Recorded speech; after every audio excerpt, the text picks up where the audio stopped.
사랑하는 서문교회 성도님들 안녕하세요. 8월 4일 수요일 아침 말씀 시간입니다. 우리 교회는 올 1월 1일부터 하루 20분 공동체 성경 읽기 유튜브를 통해 전교인 성경 일독을 다 같이 하고 있는 중입니다. 8월로 접어든 지금 얼마나 많은 분들이 계속해서 꾸준히 성경을 읽고 계시는지 궁금합니다. 지금은 이사야서 말씀을 은혜롭게 읽고 있는 중인데요. 어제 본문은 이사야 54장부터 59장까지의 말씀이었습니다. 하루 20분 공동체 성경 읽기 진도와 주중 아침 말씀 본문으로 사용하고 있는 매일 성경 책자의 진도가 똑같이 겹치는, 아마도 1년에 한 번 있을까 말까한 매우 역사적인 날이었습니다. 성경 읽기 진도가 혹시 조금 밀리신 분들, 그동안 잠시 중단하셨던 성도님들은 꼭 유튜브를 안 보셔도 괜찮으니까요. 집에 있는 성경책을 활짝 펴셔서 하나님의 말씀을 다시 꾸준히 읽으시기를 바랍니다.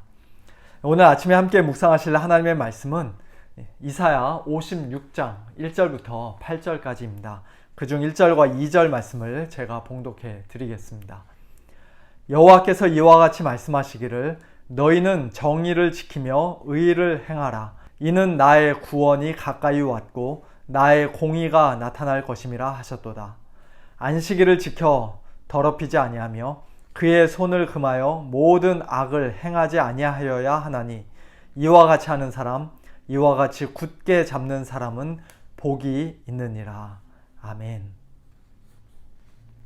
하나님께서 나의 구원이 가까이 왔고 나의 공의가 나타날 것이라고 1절에서 말씀하실 때, 이것은 1차적으로는 바사왕 고레스를 통해 이스라엘을 바벨론의 손에서 구원하시고 그들을 다시 회복시켜 주실 것이라는 그런 약속의 말씀입니다만, 궁극적으로는 하나님의 구원과 하나님의 공의 그 자체가 되시는 예수님을 통해 우리 죄인들을 죄와 사망의 권세에서 구원하시고 우리를 하나님의 백성으로 삼아 주실 것을 가리키는 말씀입니다.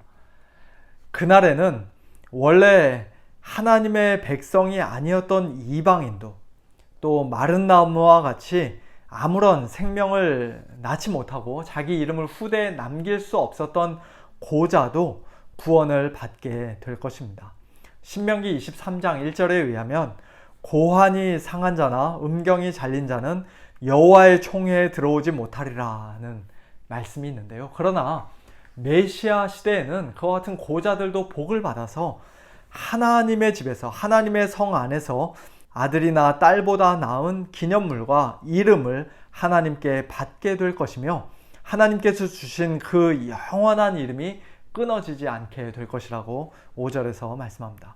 또 그날에는 이방인들도 하나님의 거룩한 산으로 인도하심을 받아 만민이 기도하는 집이라 일컬음을 받는 하나님의 집에서 하나님께 기도하고 기뻐하고 또 하나님께서 기꺼이 받으시는 참된 예배를 드리게 될 것이라고 7절에서는 말씀합니다. 그날에는 이스라엘의 쫓겨난 자를 모으시는 주 여호와께서 이미 모은 백성들 외에 또 모아서 모두가 다 한 백성이 되게 하실 것이라고 또 8절에서는 말씀합니다. 이와 같은 말씀들은 2000년 전 예수님의 십자가와 부활과 승천, 그리고 오순절 성령 강림 사건을 통하여 놀랍게 성취되었습니다. 나는 양을 위하여 목숨을 버리노라 말씀하신 예수님께서는 당시에 이미 예수님을 믿고 따르던 제자들, 유대인 성도들 뿐만 아니라 이 우리에 들지 아니한 다른 양들, 즉 이방인들까지도, 오늘 저와 여러분들까지도 인도하시기 위해, 구원하시기 위해 친히 목숨을 버려주신 우리의 선한 목자이십니다. 예수님께서는 땅에서 들리심으로써, 즉 십자가에 달려 죽으심으로써, 더 나아가 하나님 보좌 우편에 앉으심으로써 유대인과 이방인 상관없이, 심지어는 세리와 창녀와 고자와 같은 자들까지도 포함해서 모든 사람을, 하나님의 모든 백성을 자기에게로 친히 이끌어 주셨습니다. 그래서 사도행전을 보면 에디오피아의 네시가 예수님을 믿는 그런 장면이 기록되어 있고요. 또 고넬료와 같은 이방인들에게도 성령이 임하는 그런 장면이 기록되어 있습니다. 오늘 저와 여러분이 이렇게 하나님의 백성이 되어 하나님을 섬기고 하나님을 예배하고 또 하나님께 기도하고 하나님의 말씀을 읽고 듣는 그 모든 것이 결코 당연한 일이 아니라는 것이에요. 전적으로 하나님의 은혜요, 하나님의 선물입니다. 하나님의 구원이 되시고 하나님의 공의가 되시는 예수님께서 우리를 위해 십자가에 못 박혀 죽으시고 부활하시고 승천하시고 우리에게 성령을 보내주셨기 때문에 그와 같은 일들이 가능하게 되었습니다.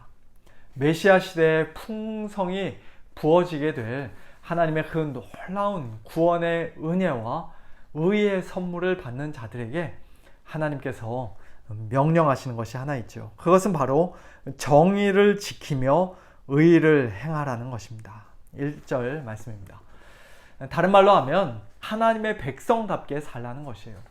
구체적으로 그럼 어떤 삶이 정의를 지키며 의를 행하는 삶입니까? 구원받은 성도로서 우리는 어떻게 살아야 합니까? 그와 같은 질문에 하나님께서는 2절에 이렇게 대답해 주십니다. 안식일을 지켜 더럽히지 아니하며 그의 손을 금하여 모든 악을 행하지 말라. 이와 같이 하는 사람, 이와 같이 굳게 잡는 사람은 복이 있다고 말씀하십니다. 4절에서는 하나님의 복을 받은 고자라면 나의 안식일을 지키며 내가 기뻐하는 일을 택하며 나의 언약을 굳게 잡으라고 말씀하시고요. 또 6절에서는 하나님의 백성이 된 이방인이라면 여호와와 연합하여 그를 섬기며 여호와의 이름을 사랑하며 그의 종이 되며 안식일을 지켜 더럽히지 아니하며 나의 언약을 굳게 지키라고 말씀하십니다. 2절, 4절, 6절, 세 구절에서 공통적으로 하시는 말씀은 안식일을 지키라는 것이에요. 안식일을 지켜 더럽히지 말라는 것입니다. 그것이 곧 하나님께서 기뻐하시는 일, 곧 정의를 지키며 공의를, 의를 행하는 일의 대표적인 예라고 할 수 있습니다. 예배야말로 우리가 하나님을 사랑하고 하나님을 섬긴다는 표시이며 하나님의 언약 백성으로서의 가장 중요한 증표입니다. 하지만 우리는 이 말씀을 오해해서는 안 됩니다. 순서를 뒤바꿔서는 안 됩니다. 우리가 정의를 지키며 의를 행해야, 특별히 안식일을 잘 지켜야 하나님께서 우리를 구원해 주시겠다고 말씀하신 것이 아니에요. 오히려 예수님을 통해 하나님의 구원을 선물로 받고 하나님 앞에서 의롭다함을 받은 우리 성도들은 이제 이 땅에서 하나님의 백성답게 정의를 지키며 의를 행하는 삶을 살아야 한다. 특별히 하나님께 예배드리고 하나님 앞에 기도하는 그런 가장 복된 삶을 살아야 한다. 그렇게 사는 삶이 마땅하다라고 말씀하신 것입니다. 그 순서를 뒤바꾸면 내가 무언가를 해서 구원을 받으려 하는 그와 같은 바리새인들과 같은 율법주의자가 됩니다. 뿐만 아니라 우리는 율법 폐기론자, 반율법주의자가 되어서도 안 됩니다.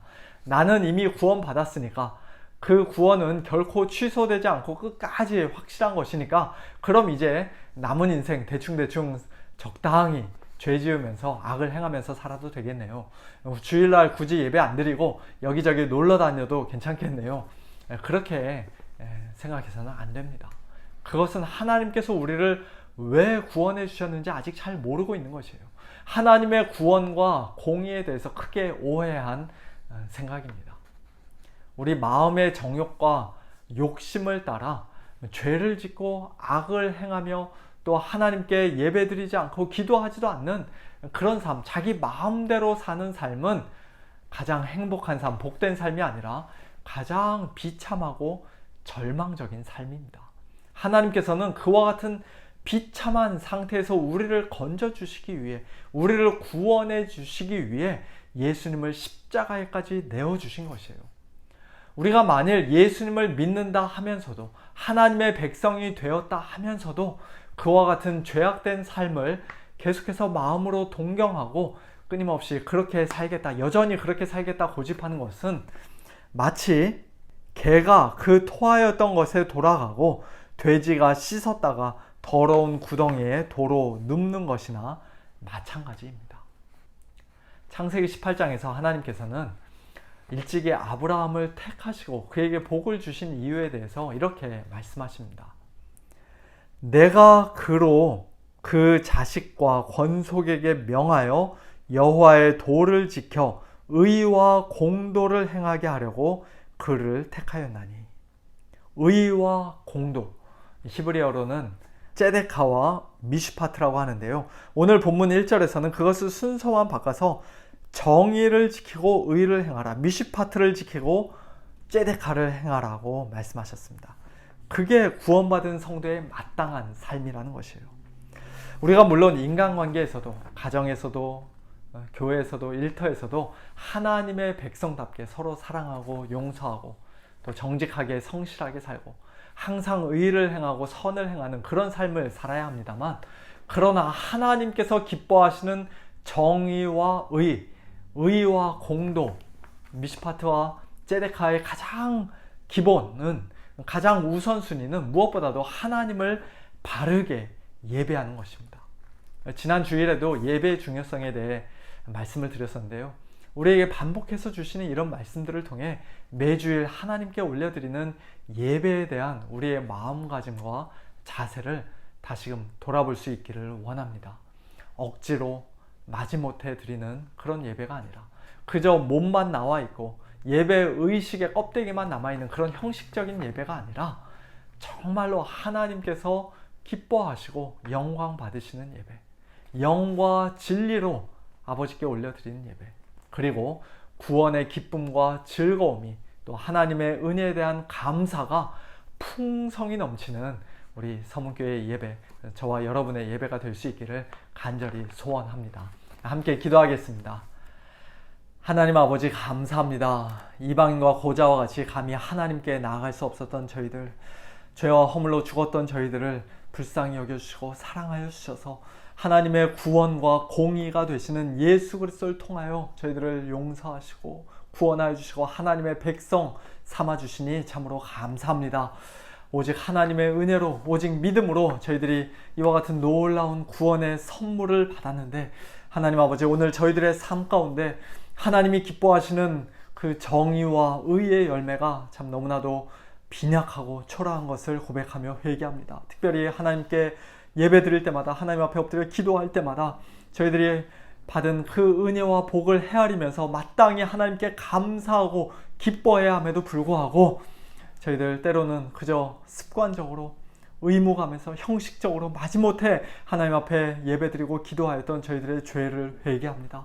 하나님 아버지, 용서하여 주시고 저희들의 마음을 날마다 새롭게 하여 주셔서 하나님께서 기뻐하시는 정의와 의, 하나님께서 기뻐하시는 선한 일을 더욱더 열심히 하는 하나님의 친백성들, 성숙한 하나님의 백성들 다 되게 하여 주시옵소서. 하나님 앞에 더욱더 진실한 예배와 기도로 나아가는 저희 모두가 되게 하여 주시옵소서. 하나님 아버지, 사랑하는 우리 서문의 모든 권속들을 오늘도 하나님의 능력의 손으로 강하게 붙들어 주시되, 특별히 연약한 지체들, 참 고통 가운데 있는 우리 성도님들을 하나님 아버지 친히 찾아가 주시고 위로하여 주시고 강건케 하여 주시옵소서. 감사드리며 예수님의 이름으로 기도하옵나이다. 아멘. 성도님들, 오늘도 하나님의 은혜 가운데 하나님과 동행하시는 복된 하루 보내시길 바랍니다. 안녕히 계세요.